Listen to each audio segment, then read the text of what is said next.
Hello, today I'm going to work on this RX100 or A550 right-sided shifter. I believe this is a 8-speed. The shifter's not shifting for one, and the cover or the spring behind this cover is missing. In fact, this was dangling off when I got the bike. So I'm going to be salvaging the spring from a A410 that I just worked on a video that I might have uploaded already now. Normally this video will have both sides of the shifter as they're both not working, so I also have the front derailleur side. Yeah, I think that's everything to say, so let's begin.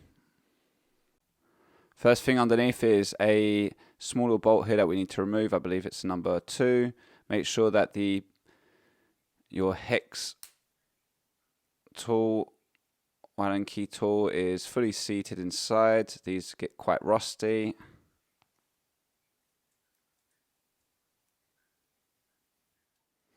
Blimey, this one's hard to get out. Got it. Next, we've got the pin to push out. I think I'm going to go from this side. I'm going to put something underneath so that the pin can push out, and we've got something to press against. I'm going to use a little bit that I'm going to put on here and then whack it with a hammer to push it out.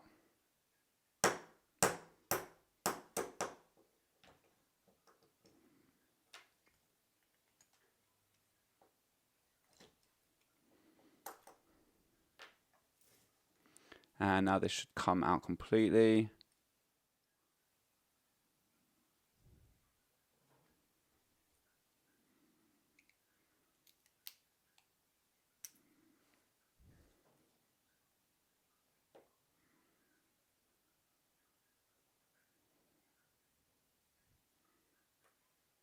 If you move the lever to one side, you'll have access to a screw.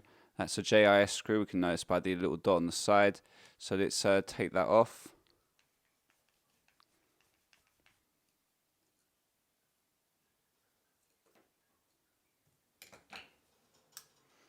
Now this cover should be able to be removed, and we'll finally be able to take out that cable. That's why it was really bent.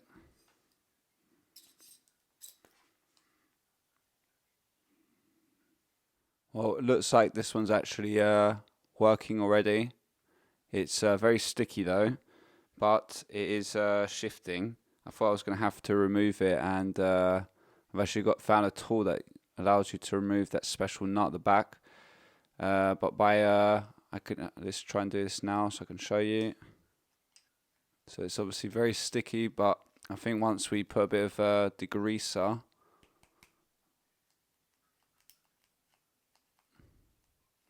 that should be enough to just do 2 clicks. You'll see here this lever here is triggering 2 pulls at the same time. You see right there that pull is so sticky it's not latching onto one part. But there, if I give it a bit of time, it will. And now it's actually allowing that to click the sprockets to recline back. So unlike on the A410, looks like there was a problem with the spring. This one looks like the spring's okay, so I just need to now give this a good clean. There's quite a few parts here that that can be opened up without even having to remove the mechanism, especially the pulls if you want those clips to take off on there. I don't know if it's really worth showing this on video, taking off this lock nut, because if you don't have that tool, it's very difficult to remove, but we can try it. Maybe we can do it with this plier. Yeah, no, I've already done this before and it doesn't work. And just to show you the tool that I've found that works is this little key that's probably for those security skewers on wheels, and it actually fits perfectly into the teeth there. You do need to bend these a little bit open though, because my tool's kind of big, but it actually goes there and it allows you to access this part here. And you know what, I feel like opening this up completely, at least a part of it, like I did on the other one. That way we can at least show you what's inside, because so we've got onto it. Right, now we can undo.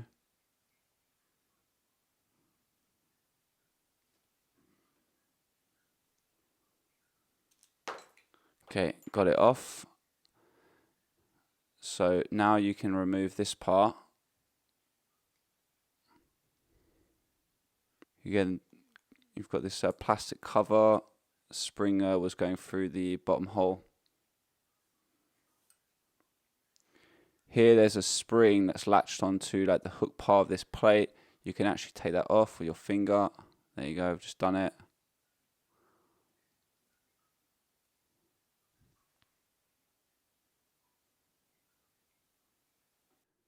And there you're going to have a spring with a plastic, somewhat of a seal I guess, hood. I don't know if that comes off. Now here you can normally pull this off just like I did on the last one. There you go. And that might be interesting for someone actually that wants to replace this particular lever. It's very, very simple. And behind here there's a spacer, or bushing rather. I don't believe the other one had that, so it's a little bit nicer than the last lever. And you can undo this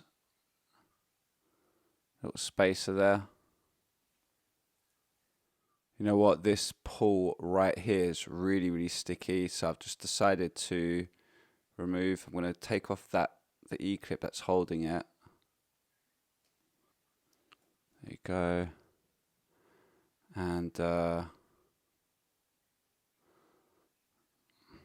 going to have the spacing. Yeah, can just slide it off. I also bent the little spring there. I need to bend it back into shape to be able to put it back on. Otherwise it's sticking out.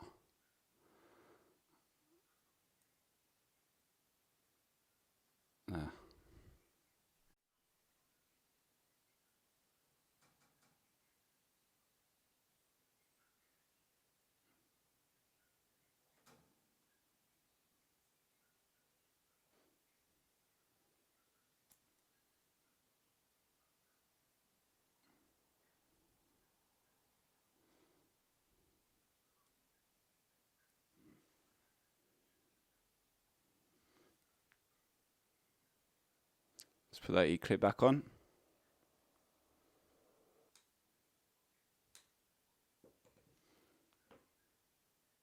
So here we're going to have the spacer, copper spacer. On top of that there's the bushing where the lever is going to go. Now this pull, I've put some WD-40 as well because it was fairly sticky and hard. You're going to need to kind of recline it back whilst we put it back, seat it here, and the pull's basically going to go in between this part here. Well, we'll see now when I'm going to do it.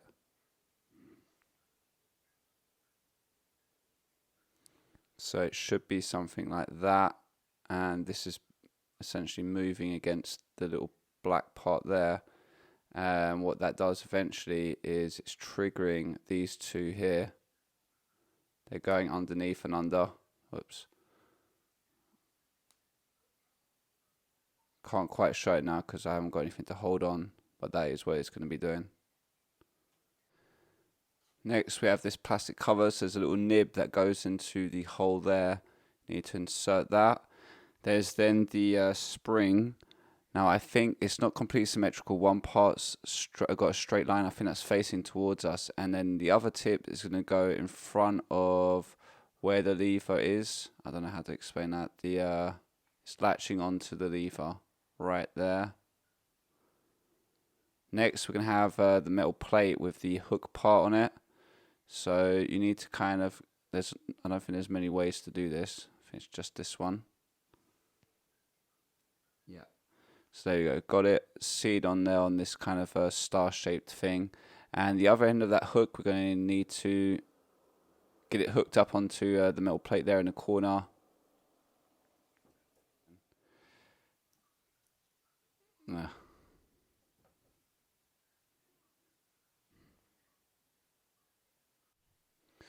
Then have the plastic cover, so the at the bottom there's that hole, and the tip of that spring is going to go through it.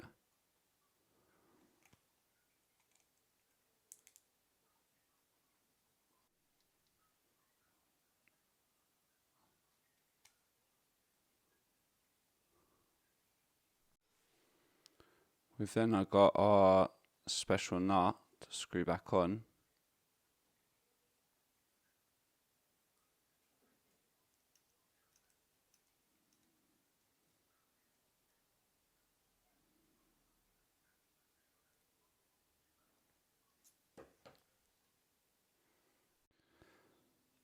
Yeah, I've been trying to get it to work. I've put new grease. I think this just needs to get undone. Something's wrong with the spring on this cam, and I reckon that's the same thing that was on the A410.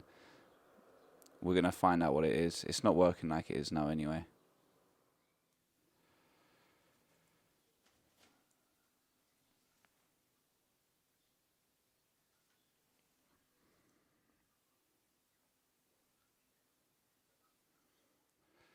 Here there's a little spring. We're going to want to unclip that.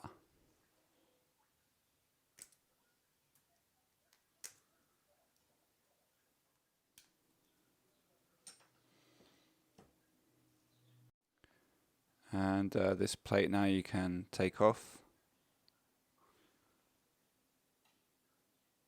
Very thin copper washer underneath that. There's that tooth that's between these. Let's try and see if we can just lift this up.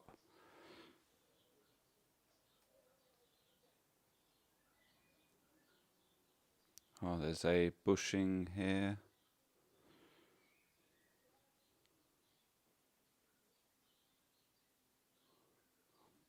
Right, well, long story short, I've already started putting it back together. The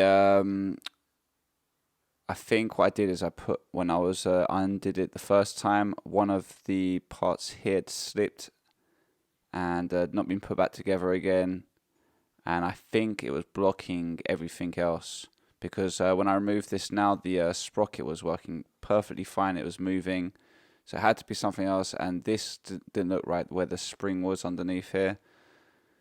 Where is it? Yeah, this was not tensioned up properly. It slipped and had gone behind one of the parts. I've just tested it and it looks and appears like that's worked. Can't believe it. Yeah, it's definitely working now. Excellent. What I ended up doing is putting some grease, trying to push it into the sides. I mean, it's working, so I mean, we're not going to be unhappy about it. It's just a little bit rough, but maybe that will eventually work in. So anyway, let's screw this back in now. So we're going to have to recline like we did before, and we're going to put the screw at the back there.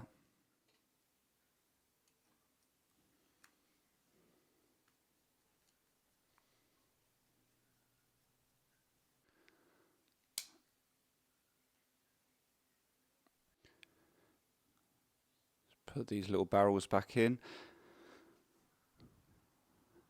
Now I am going to be swapping out the body, like mentioned, for, with the A410 that I've got, but for the sake of the video, I'll just be putting the old one back on.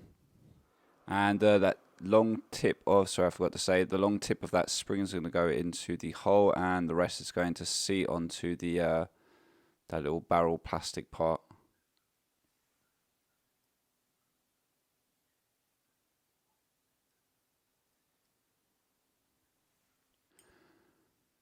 And the other tip of that spring is going to seat on the, where is it? It's roughly here. So you're going to need to get this at an angle, and you might need to get a little flat-headed tip of a screwdriver to help you push down the spring against that kind of, I don't know, like a ledge.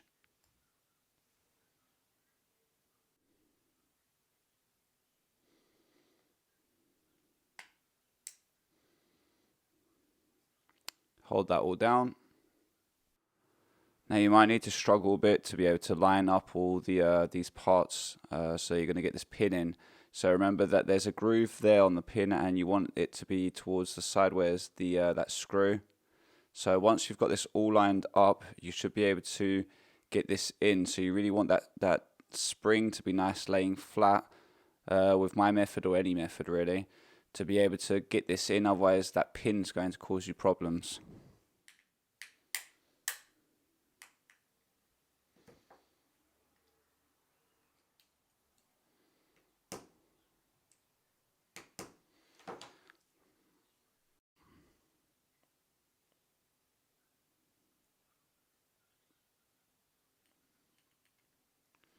And screw it in.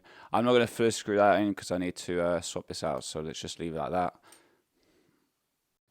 Just checking behind, they look identical for now, except for that stamping there, but I don't think that has any functional use, so it's good to go. Just cleaning out the groove, as it looks like the joint's not going in properly.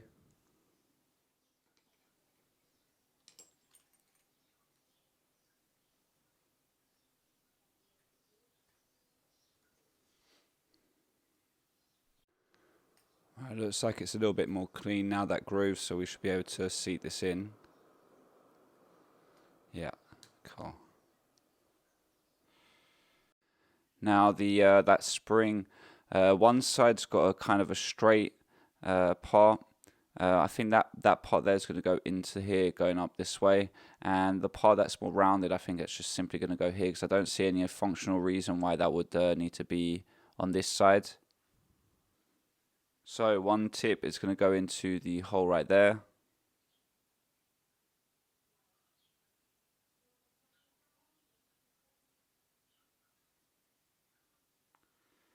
And the other tip is going to go into that hole here on the back of this cover.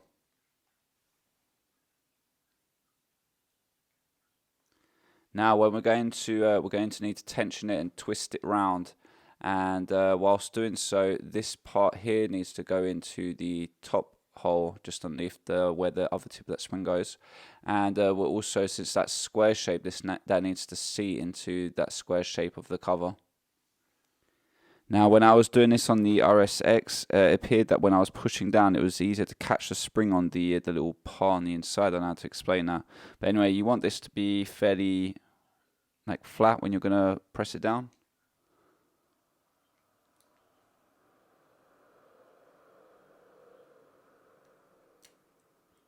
It slipped. Alright, we'll have to do another attempt.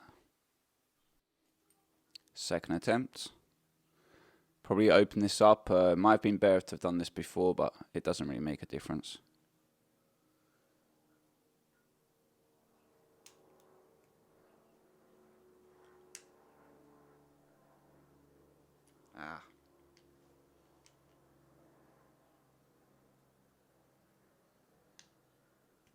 Oh, there you go. I think I got it.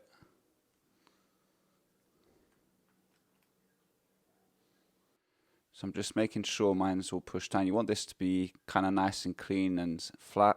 It looks like mine is. So now I can put that final bolt in, which I've acquired from the other shifter.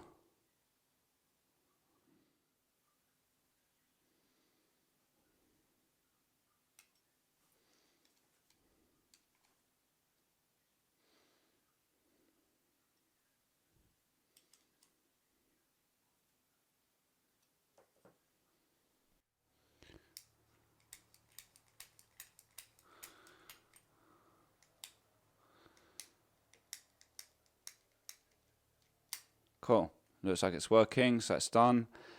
Now let's move on to the other side, the left side for the 3-speed or 2-speed. I can't remember which one it is.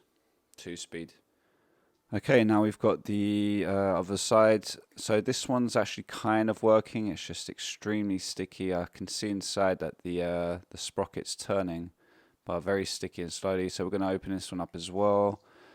Same procedure. We're going to open up that small screw there and pop this out.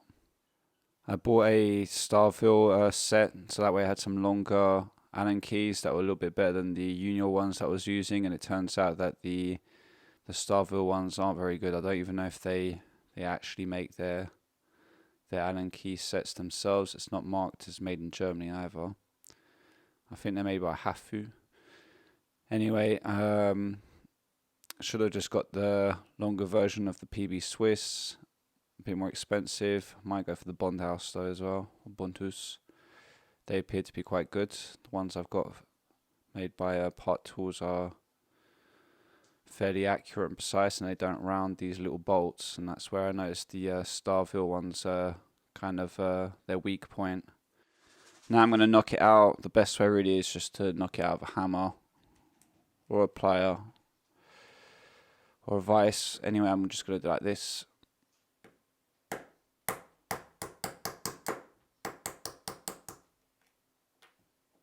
I've put something underneath to allow for the pin to come out.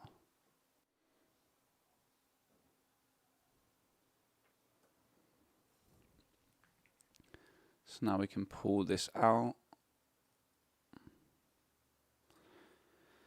At the same time, we'll be able to clean behind here. Looks like there's some sort of salt grit.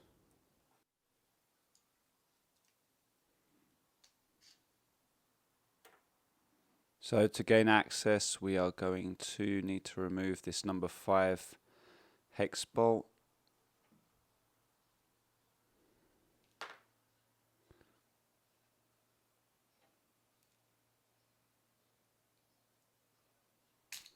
There you go. So there's a seal. So now at the back, we're going to have that Phillips screw, JIS screw, sorry. And we're going to undo it.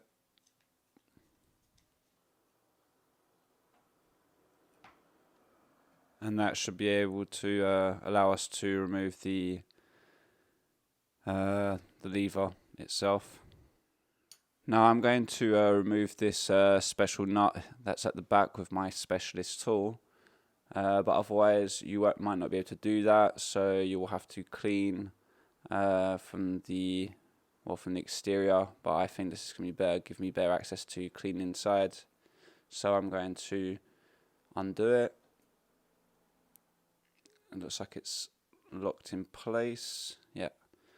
So now we can start to undo.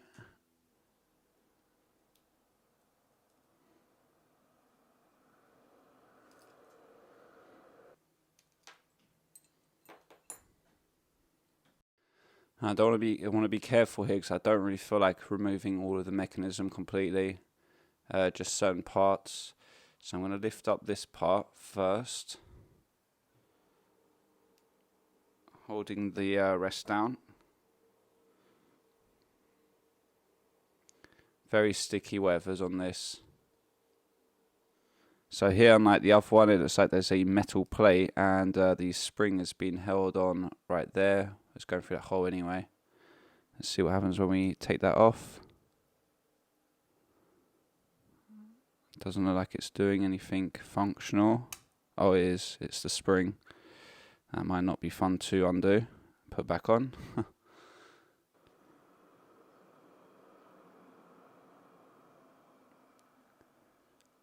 Let's see what there else is. So there's a bushing part. And I think I'm going to take off this lever. That seems always interesting for people that want to replace those for some reason. I'm trying to take it off. I think I got it. So the pull, we'll just have to put that back into there when we're reinstalling. And there's a copper washer in between that. Okay, so now I'm going to go ahead and blast some degreaser in there, give it a clean, and you can do the same.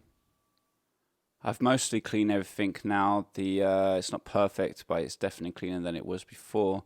I actually need to go right now at the second, so I really want to put this pot back so that way it stays together. So let's do that. I'm going to add some bit of grease between the parts, and then I'm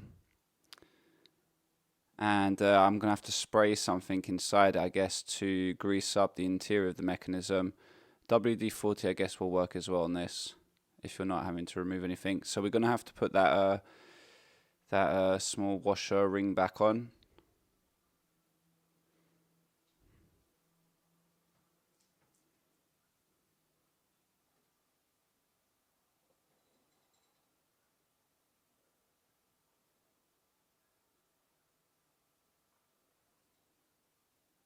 think that's good enough.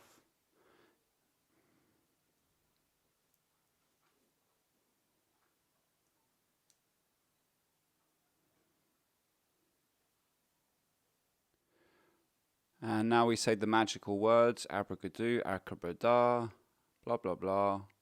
Put the spring back on. And so I think that part there is going to hook there, like this, like I said before. And now we're going to have to tension it up and get it into that little hole of the that next metal plate that we've got, this one.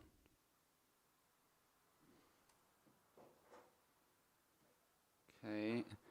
And now I'm just going to grab something to go underneath it and put it back into the hole.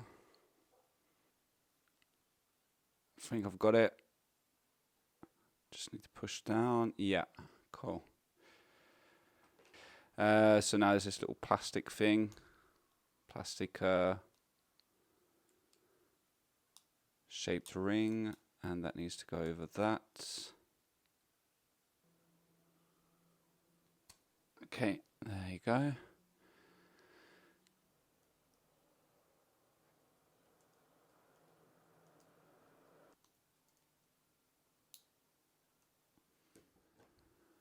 We can now test the mechanism to find out if it's going to work.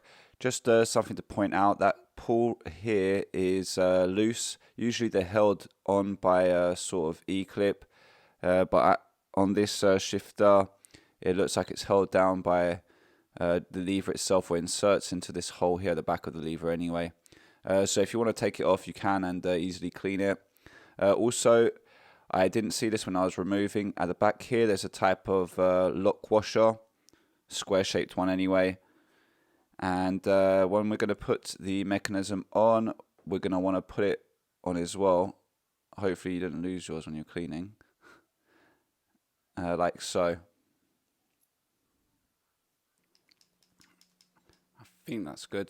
It's and that's it. Now it's in, and I think we can test it now. Let's. Okay, it looks good. So this is obviously the 2-speed shifter. I don't know if there was a 3-speed version of this one. If there was, it'll click an extra bit. So now I'm just locking this back into position. I don't want to do it too tight, because the shifter might not work after. Let's remove that.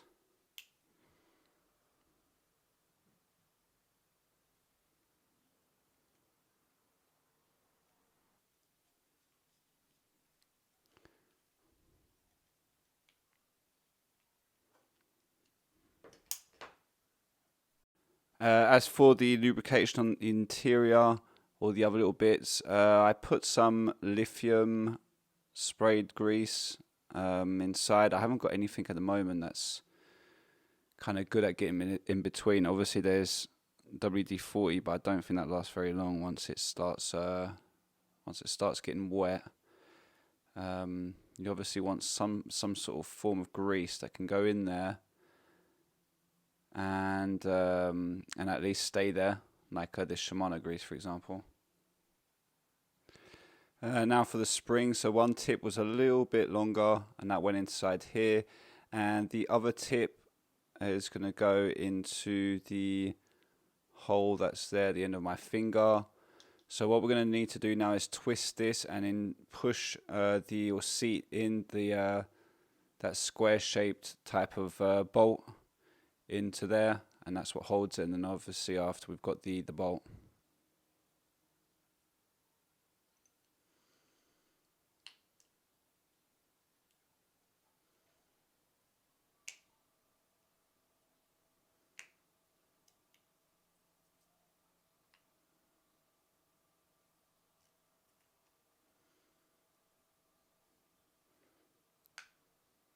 I think I've got it. Yes.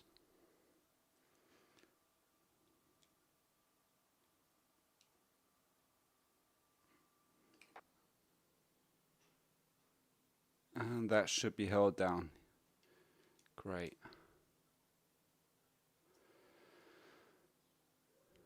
Yeah, it's good. Okay, that's good. So now we're going to put this little plastic barrel thing back in. We're going to have these springs, so the longer tip is going to go into the hole there, and it's going to be held down. Where it's going to seat on there, the little plastic barrel.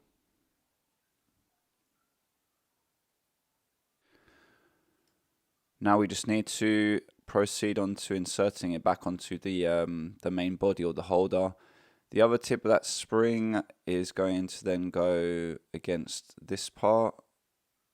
So we'll need to do that we did with the other lever. I'm going to do it on this side because the spring keeps falling if I do it any other way. And I just remembered actually we need to put that little plastic part back on for our cable.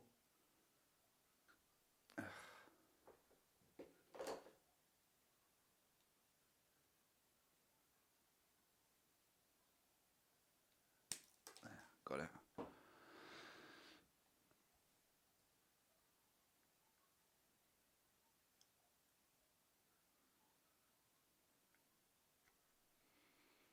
Okay, looks like it's good.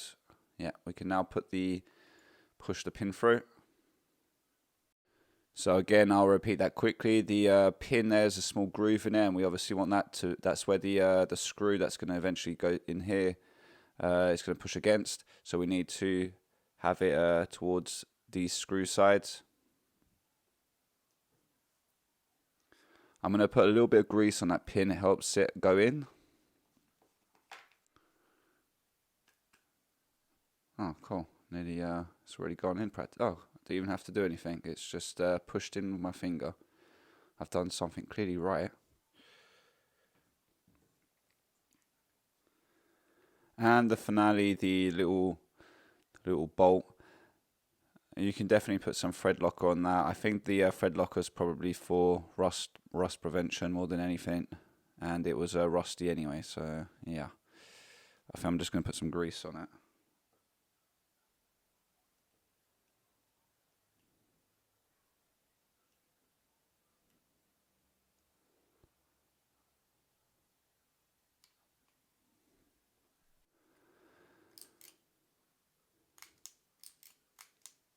And the results are night and day. Definitely worth doing this if you have a pair of these shifters. So I think that's the end of the video now for at least the RX100s. I hope this helped you service them, and until next time, peace out.